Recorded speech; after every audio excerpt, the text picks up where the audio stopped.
Okay, Global Actors Facebook group. We are here. Welcome, welcome. So I'm in two places right now. I'm in the Global Actors Facebook group.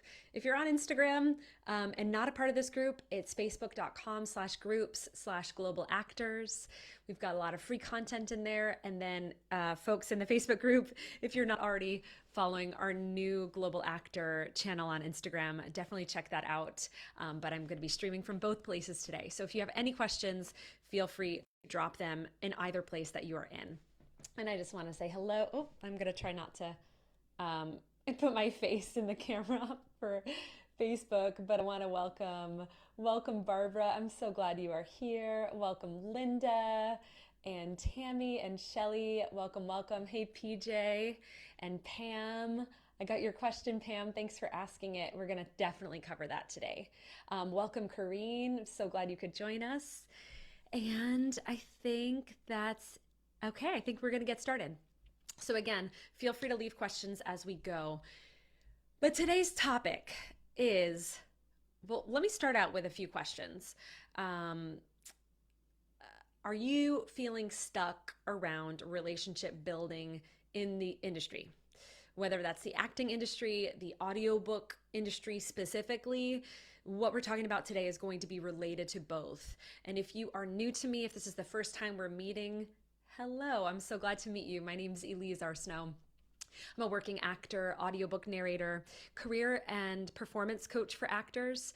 I am the founder of The Global Actor, where I help actors live where they want and work when they want. And one of my favorite ways to do that is through helping actors build thriving audiobook narration careers, to help them build a creative, flexible, lucrative income stream that can support the rest of their creative lives.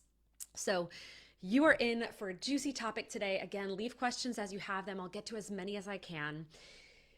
But what we're talking about today, the person I'm talking to today is the person who maybe is sending out consistent reach outs, consistent submissions. Maybe you are auditioning all the time.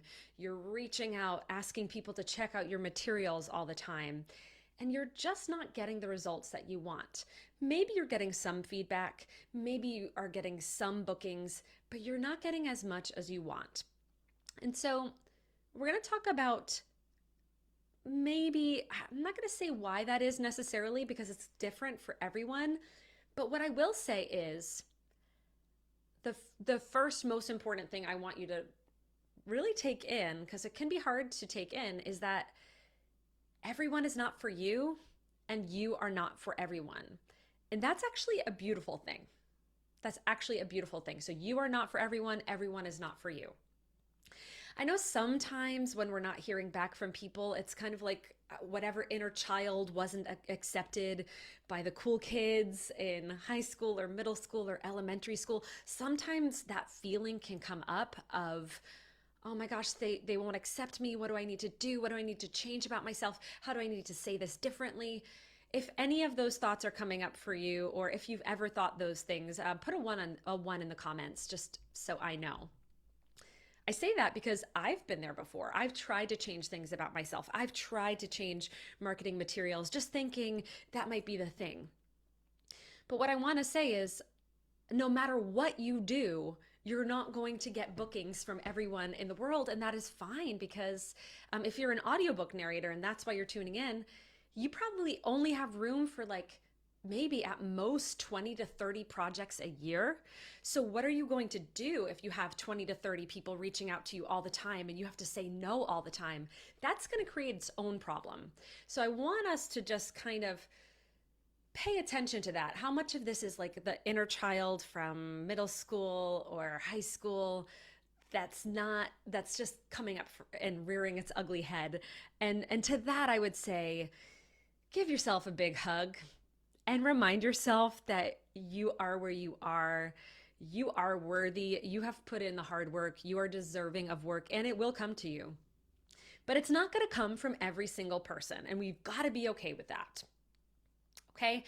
The reason today's topic came up was I was coaching someone recently, and this person, oh my gosh, was so disappointed that they had applied for this program and was not accepted. And this person felt like What am I doing wrong? Why don't they see how amazing I am? I'm trying everything and I'm just not being accepted. And a few things came up. First, I just wanted to give that person a big hug. So if that's how you feel, big hugs. And I've been there before. I've totally been there before. And I'm going to speak today about a specific situation in my acting career that really helps me put things in perspective today. Um, and what it is when I was probably about a decade ago now, I really thought this is, we're going to talk about this. Sometimes we can think our path, our adventure is going to go in a certain direction, and we know the thing we're submitting to is the thing for us. And we hold on so tight to it that there's no room for curiosity, there's no room for shifting, and that holding on tight keeps us from seeing beautiful things that are meant for us. So I did this in my career for about 3 years straight. About a decade to a decade and a half ago, I was dead set on getting my MFA in acting. And I applied for every single super competitive acting program I possibly could. So for 3 years in a row, I applied to about 10 to maybe 15 programs, and they all had about 2,000 applicants, 1 to 2,000 applicants, and they all accepted about 8 to 18 people. So just listen to those numbers again. 1 to 2,000 applicants, 8 to 18 people were accepted. What are my chances of getting in to any of those programs? Pretty low. But for some reason, I had decided that was my part of my journey. I absolutely needed it to work as an actor for the goals I had for theater and TV and film. I must go to one of these programs. And I drove myself crazy. I trained for those auditions for 3 years straight. What's interesting is what happened on the other side of that. But for 3 years straight, I auditioned, trained heavily for 5 to 6 months for these auditions, and I didn't get in. I finally got waitlisted to one program, but I still didn't get in. And so that year, I decided to say yes to another opportunity that had come up. It was not an MFA program, but it was going to BADA, which is the British American Drama Academy. And that's a summer program that's about, you spend a month in Oxford studying Shakespeare and classical theater, and very similar, like you have some conservatory training that's similar to the MFA program. And I finally was like, okay, you know what? Fine, I'm going to be done applying, but I'm going to say yes to this opportunity that's going to come up. I was accepted to this program, and I decided to go. The interesting thing, or ironic thing, is that everyone who went to that program was in an MFA program. They were either studying at Juilliard, NYU's MFA program, they were studying at UCLA, UCSD. And so here I was studying with all these folks who had gotten into those programs. And I realized, like, oh, we're actually all in the same boat. My skill level is not that different. They just, for whatever reason, got chosen. That was a part of their path. But in doing the program, I talked to some of my coaches and acting teachers there, and I was like, what is wrong with, why is this not working for me? Why, when I audition for grad schools, am I not getting in? And they watched my audition and they were like, you know what? You know, you're just fine. Like, you're, number one, you want it too badly. So that was the first thing. I was like, okay, well, that's interesting feedback, because of course I want it badly. But the second piece of feedback was like, Elise, why must you have that? Why don't you just audition for regional theater? Why don't you just get an agent and start working with directors and just see what's out there for you and let go of this idea of this MFA program? And so that's what I did. I went back and I started auditioning for regional theater. And I had done some regional theater in DC and New York, but I had recently moved back to New England, so I started auditioning for some Boston theaters.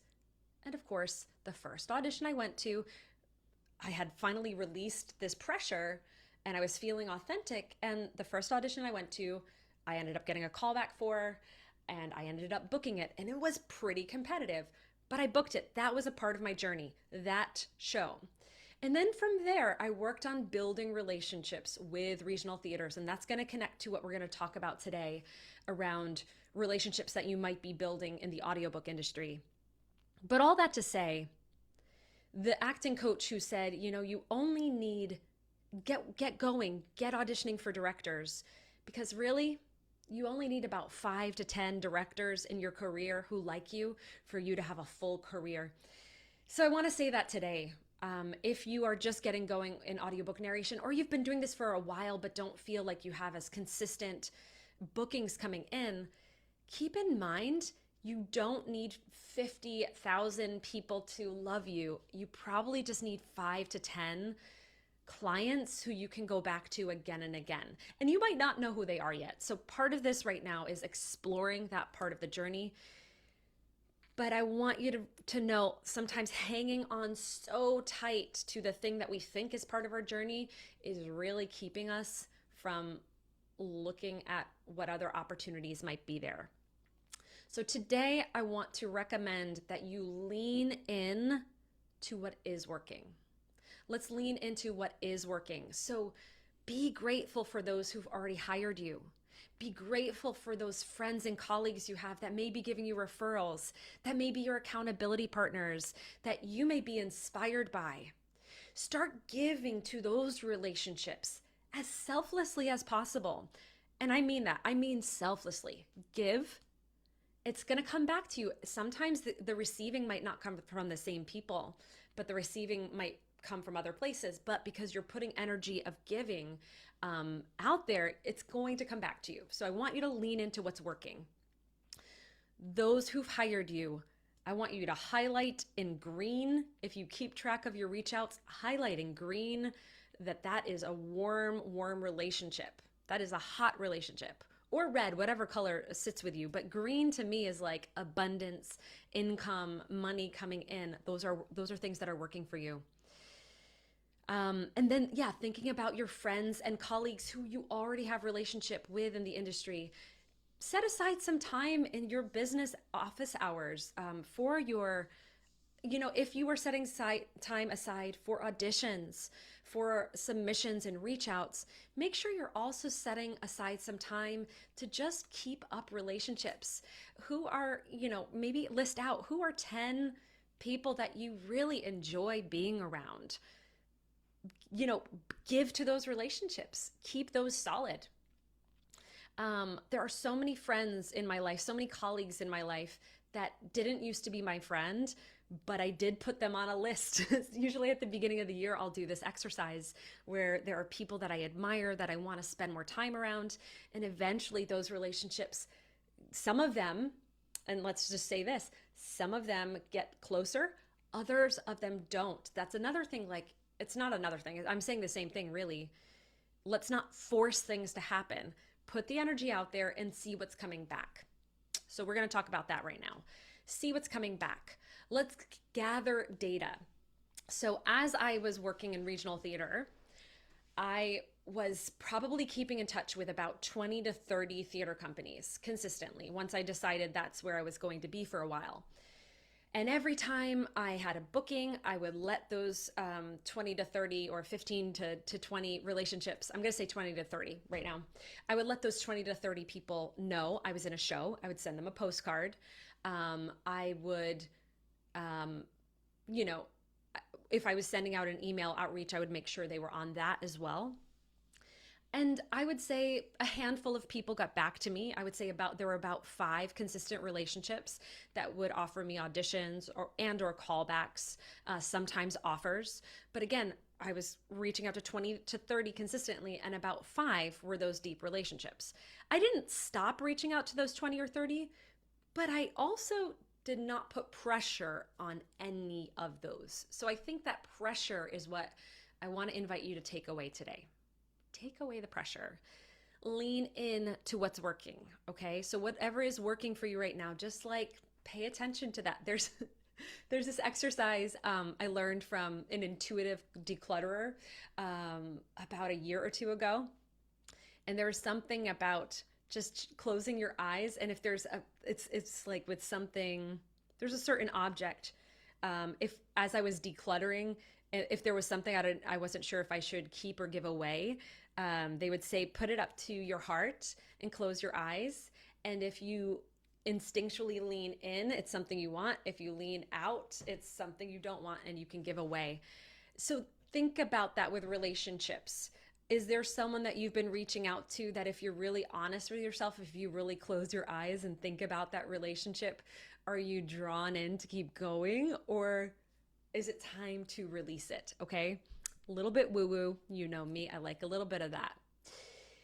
So I would love to know what questions are coming up for you. And then I've got a few steps that you can take. But overall, I really want you to listen to this letting go of pressure thing. I'm going to take a few questions. PJ asks, what are some actions we can take between reach outs if we're just not seeing any work coming in from those? Also, what are some ways to stand out through reach outs? Okay, great. I love these questions. So I'm going to relate them to my theater days, actually, because this really worked so well for me there. And I see it similarly working in the audiobook industry. Number one, focus on the work in front of you and find the joy, find the gratitude in that work in front of you. So if that work is actually recording a book right now, like, remember that this is what you want to be doing. And how can you just let yourself enjoy the process?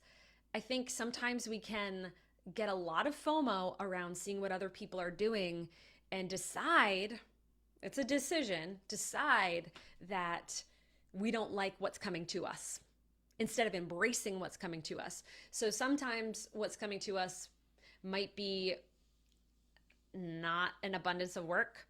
And so in those times, I would ask you to look at what is working. How can you lean into it? I'm going to get deeper into this question and give you something tangible in a minute, PJ. But I do want us to think about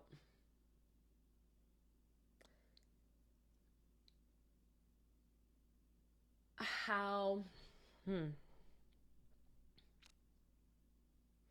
there's this thing that I'm seeing a lot around reviews and awards, and folks can decide that what they really want for their career is to be an award-winning ...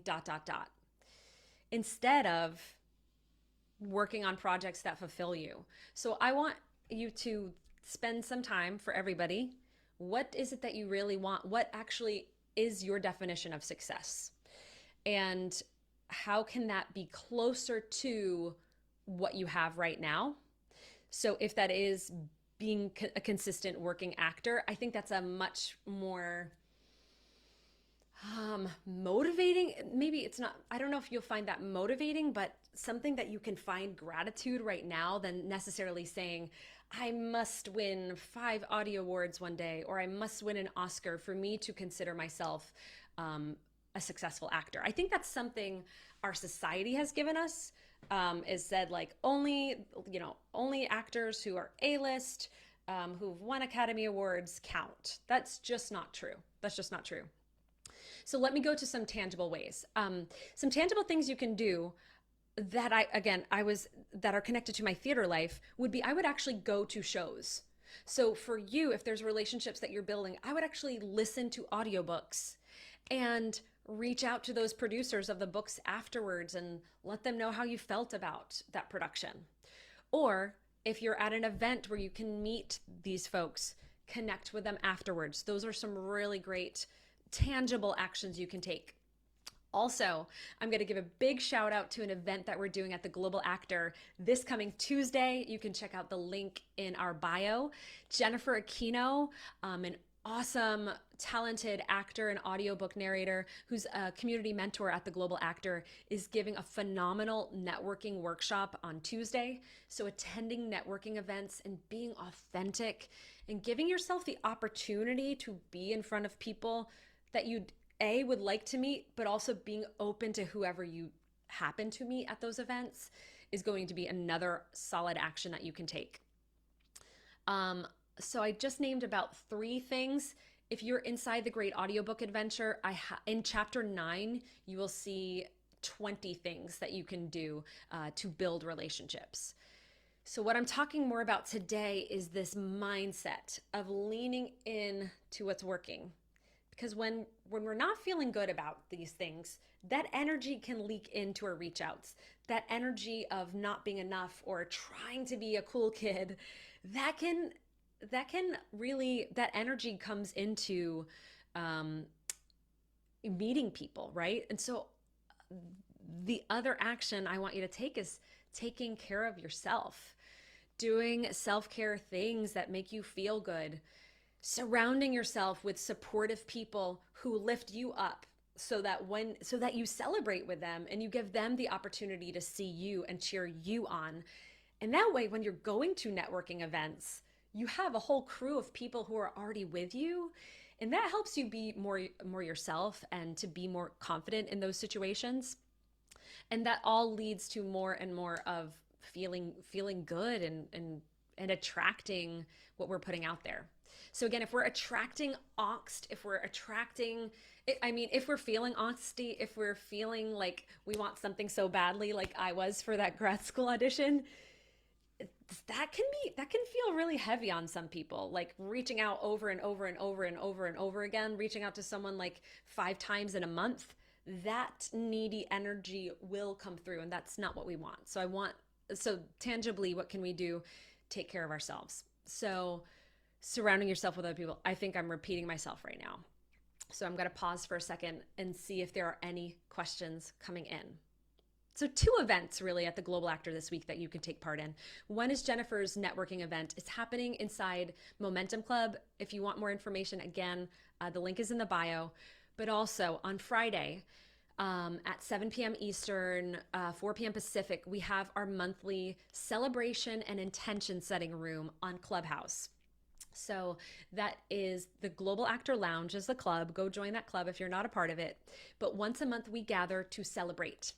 And I want you to come and celebrate just showing up if you feel like you don't have anything tangible, but chances are you have tangible things. And that is a practice. Acknowledging the work we've done, celebrating the work we've done is a practice, and it does not come naturally to most people. So we've got to work on it. We've got to exercise it. That in combination with reach outs, with networking events, all of that really goes as a package. And we want to learn to be authentic in all of those situations, but also be patient with yourself and know that it might not feel natural at first. So we've got to practice these things. Okay. So, being accepted by the cool kids. This comes up for me a lot. Is that really what you want? What if these cool kids treat you like crap? What if these cool kids, and what I mean for cool kids are, these could be producers out there, these could be directors out there who are just not in alignment, who actually don't see you for you. What if they do give you something and it doesn't feel like a fit? It may not be all it's cracked up to be. So I've been surprised in my life, taking on projects with certain people, thinking it's going to be amazing, and then it wasn't. And so that's interesting too. So I want to plant that seed. If you're getting FOMO about this person working with this certain company a ton, it may or may not be for you. And when you get it, it may or may not be all it's cracked up to be. So I just wanted to plant that thought.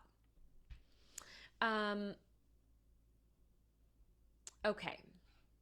I wanted to talk about what you see on social media, what you see in others' paths.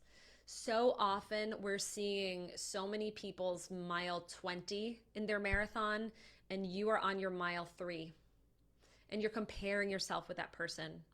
And that doesn't feel good because it's not fair. And also everyone's race looks different. Everyone's race looks different. So be kind to yourself. There was a time when I had done no audiobooks, right?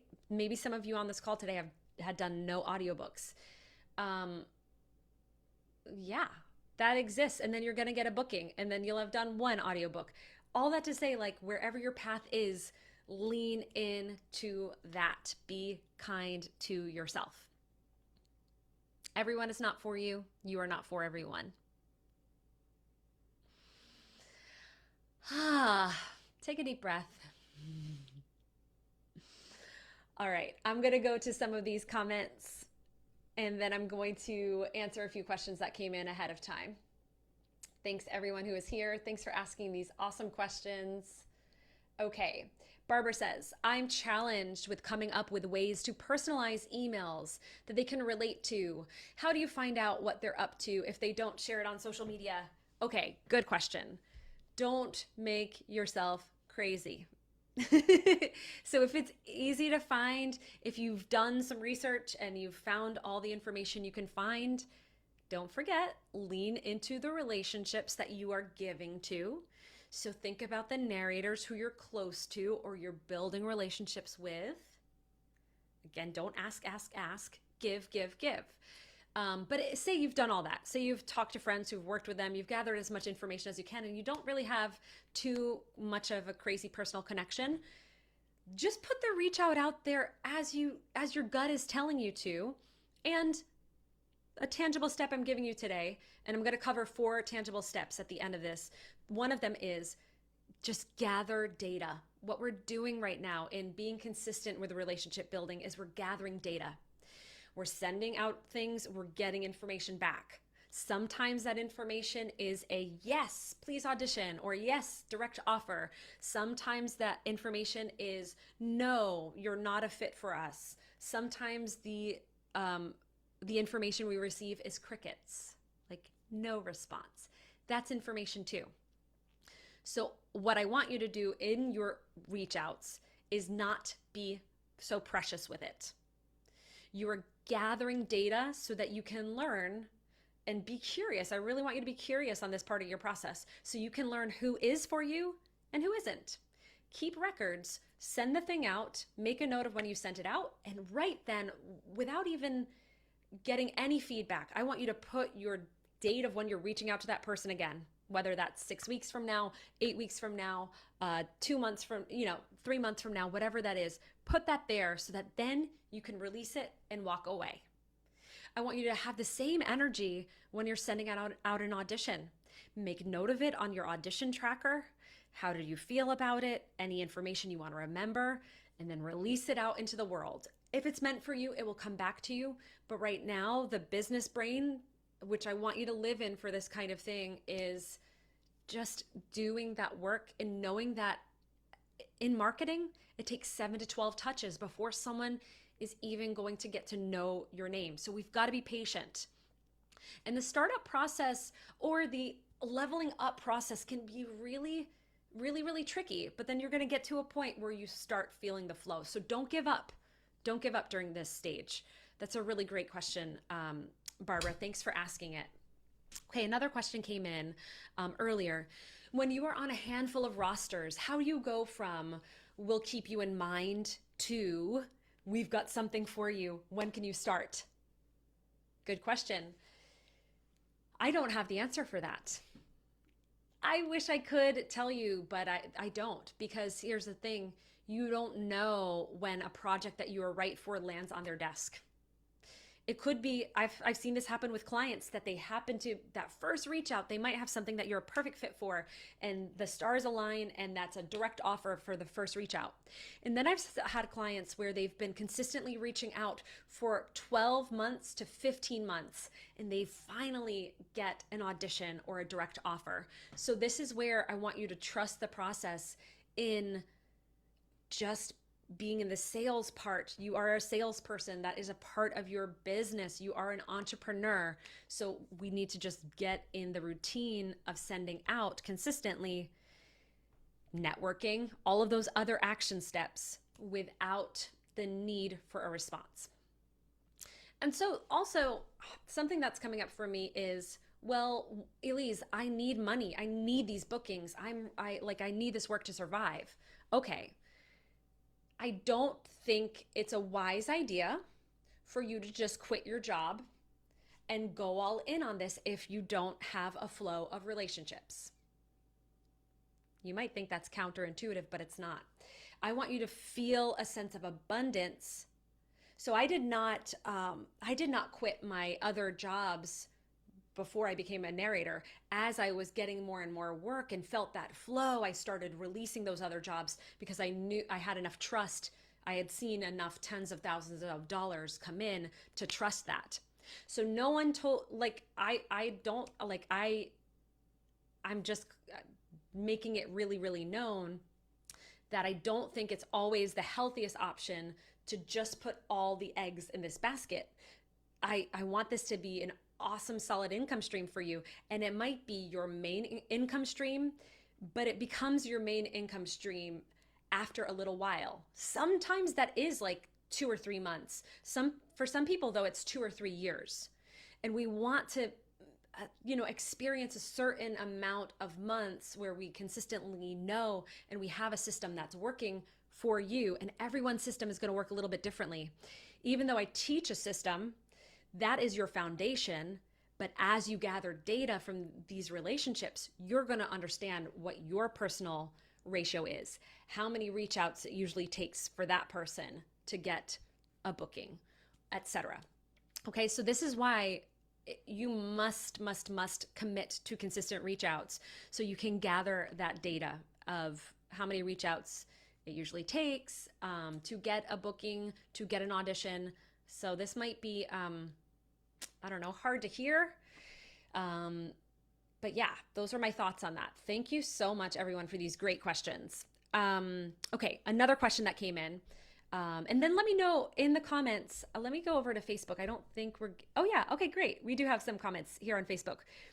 What just came up for me, I was just talking about abundance, and one of my favorite money coaches ever, Katie Chen Mazzara, is actually doing a free 5-day challenge this week. Now, what I love about Katie is she is a financial or money coach, financial freedom coach, specifically for creatives, knowing that we have an income stream that ebbs and flows. So I did say, don't just quit your job and go all in when you don't have the income coming up. And that's how I feel. I want you to feel a sense of abundance first. So Katie's free 5-day challenge is happening right now. You can find the link in the bio in the Global Actors Instagram page. I highly recommend you go because Katie's going to give you some great tips to start feeling the abundance right now. Again, when we're gripping so hard to something, that is not feeling abundance. And we really need to be in a place of abundance so that we're attracting it more. And that's the vibe we're putting out there. Okay. Yay. Jennifer, I just saw your comment. Green for money. Yes. Okay. I'm going to connect with Facebook folks. Thank you so much for being here, Facebook folks. Hey to Diane and Amber, Philip, Andrea, welcome. Sarah, welcome. Michelle, Pam, I'm glad you're back. Okay. Sarah had a question. Actually, there's a few questions. Okay, Andrea said, with COVID, I feel like I've missed 2 years of networking events. Also, I do not live in a major market. Okay, I'm glad you brought that up, Andrea. A few things. There are great networking events that happen online, so you can live anywhere in the world. As you know, at the Global Actor, my motto is live where you want, work when you want, so you can network from anywhere. Look for virtual events. And then if you're not feeling confident about networking, go to Jennifer's networking event this coming Tuesday. We also have some networking training inside the Great Audiobook Adventure, but you won't want to miss out on this awesome training from Jennifer. It's going to be so good. Okay, Sarah's question. Sarah said, I love what Pam asked in the comments in the announcement. Oh yeah, I think we just covered that. Okay. Can this type of reach out be done online? Yes. And Andrea, I can't wait to know exactly how to pronounce your name. Feel free to let me know in the comments. You just joined the Great Audiobook Adventure. Yay! So you will actually learn how to do all of these outreaches inside the course. Hey, Michelle. Hey, Angela. Welcome, welcome. Okay. There is another question that came in ahead of time, and then a last call if anybody has any other questions on this topic, and then I'm going to leave you with 4 tangible steps you can take to lean in to what's working and less pressure around relationship building. Okay, how do you know how many companies you should try to build relationships with? There is a serious feeling of FOMO, even if one has reached out to 15 to 20 producers. Every time I see a name or a company I have not yet contacted, I think, oh my God, I'm missing one. Maybe they are the exact company I meant to work with, and they don't even know I exist yet. Great question. This question is from Rebecca. I love this question, Rebecca. First off, if your body is telling you like you want to reach out to this company, do it. Go with your gut. That's what I'm talking about here, is listening to your gut. And if you're feeling that consistently, great. Keep reaching out. Build that relationship list out. As I said, I was consistently reaching out to 20 to 30 regional theaters when I was consistently working as an equity theater equity actor in theater. And yeah, whenever I would see something come up that I was excited about, I would add that relationship to my list and definitely build relationship with them. So you're building your Rolodex, really, and you are a business owner. So you think about that. Like, how many contacts do I need in order to work consistently? Well, you need as many relationships as you need until you work consistently. You will see the data. I recommend starting with like 5 to 10 to get going. But if you've got bandwidth to build more and more relationships, I recommend in your office hours, in your day, you dedicate some time to relationship building. Sometimes those will be new reach outs. Sometimes they will be follow-ups. Sometimes they will be giving and nurturing to friends and colleagues that already exist. You want to be spending time with both. Sometimes you will be researching new folks. So there's always something to do. Just don't try to do it all at once. Take a look at where you are at in your process. If you're in the foundation where you're just building these relationships and you've got room to add another person, I say go for it, Rebecca. But I do like that you said the serious feeling of FOMO. I want you to check that whenever you're feeling FOMO. I want you to stop and ask yourself, is it truly something you want, or is it FOMO? And write down why. Like, take some time to figure out why. And then write down, like, okay, if I do really want this, what is one action step I can take towards whatever you're feeling FOMO about? Okay. Facebook, I'm coming to you to see if there are any last questions. Then I'm going to go to my takeaways. Andrea. Oh, great, Andrea. That'll be easy for me to remember. My cousin growing up pronounced her name Andrea. Okay, so let me go over to Instagram. Last call on questions from Instagram. Okay, let's see here.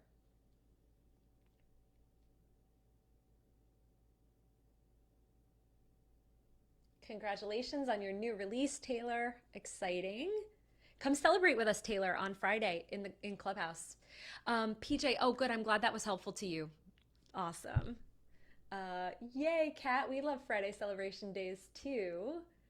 I want to invite both of you to speak, Kat and Barbara. I can't wait to hear your celebrations this Friday, if you can join us then. Hi, Candace, welcome, welcome. Okay, Kat said, I'm fairly certain I have ADHD undiagnosed. That's just to say, I very much have an object permanence issue. Is it inauthentic to literally only reach out when your calendar reminds you? Kat, I think that's awesome. I would say lean into that. Put things in your calendar. That is very, that sounds like a really great way to run your business. Like, put alarms, set times. I think that's great. Great suggestion. I hope that's helpful to other people. I love that. Okay, PJ said, same here. I only reach out because I've put it on my calendar and I have new things to share. Yeah, every time I send a reach out, I schedule in the next time I'll reach out. I love that so much. So good. Okay. Okay.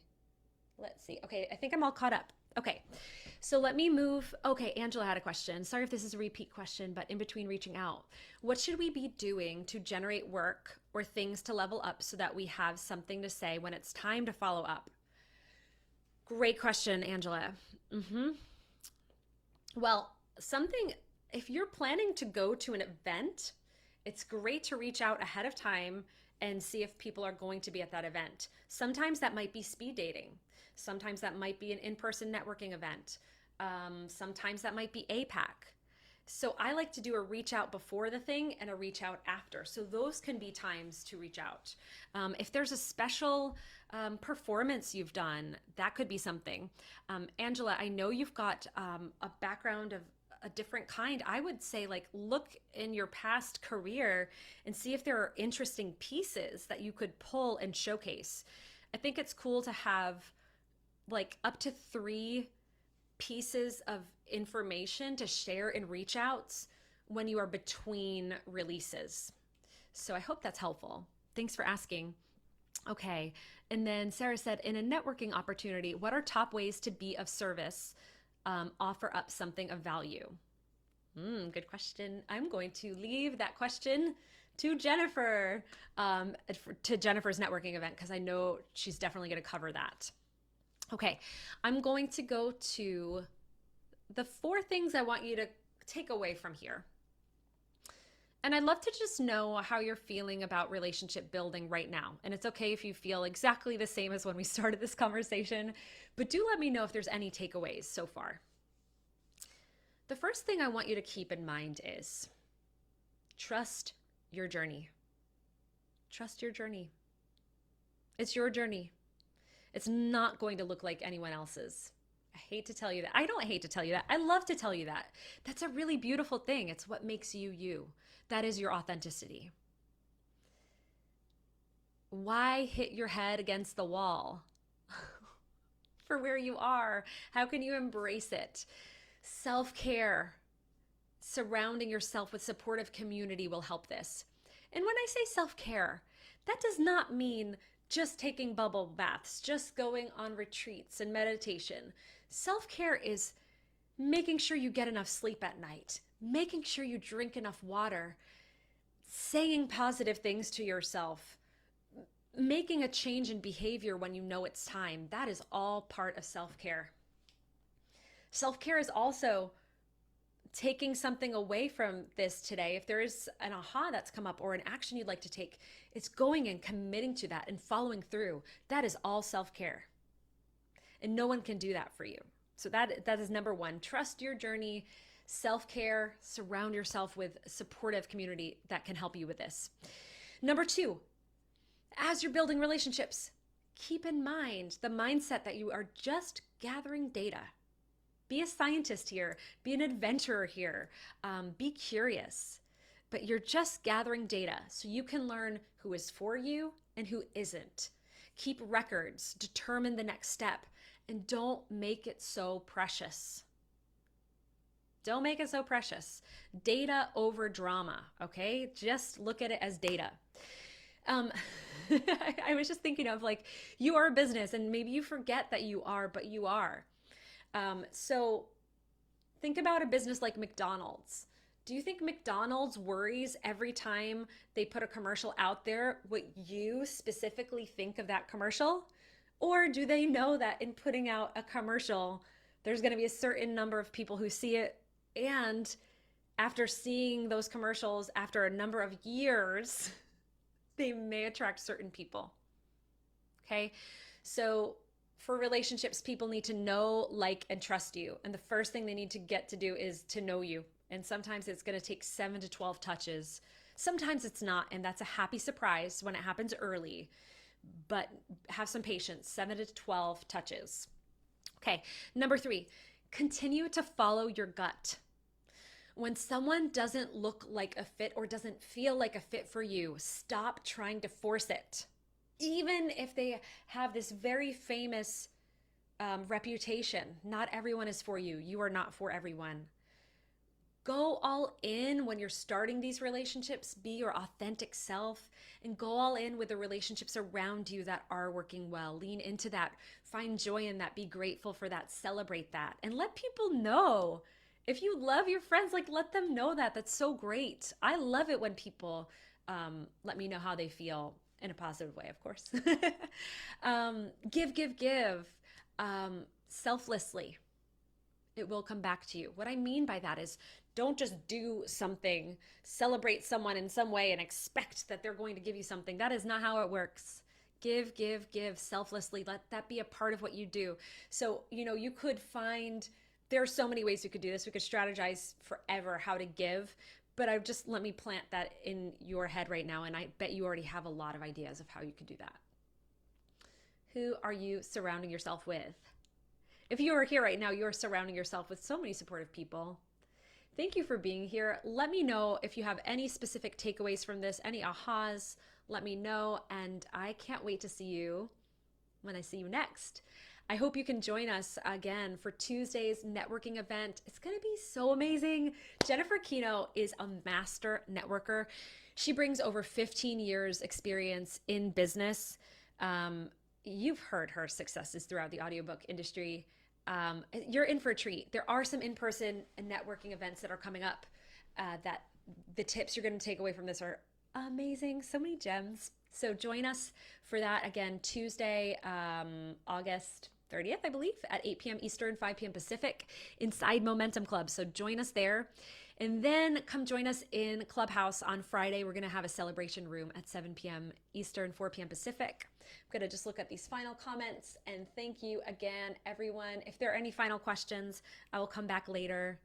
Have an awesome rest of your weekend. Wishing you a fabulous week ahead, lots of abundance. Before you go, just think of one thing you're grateful for. And how can you lean into that this week? All right, I'm going to say goodbye to Instagram first.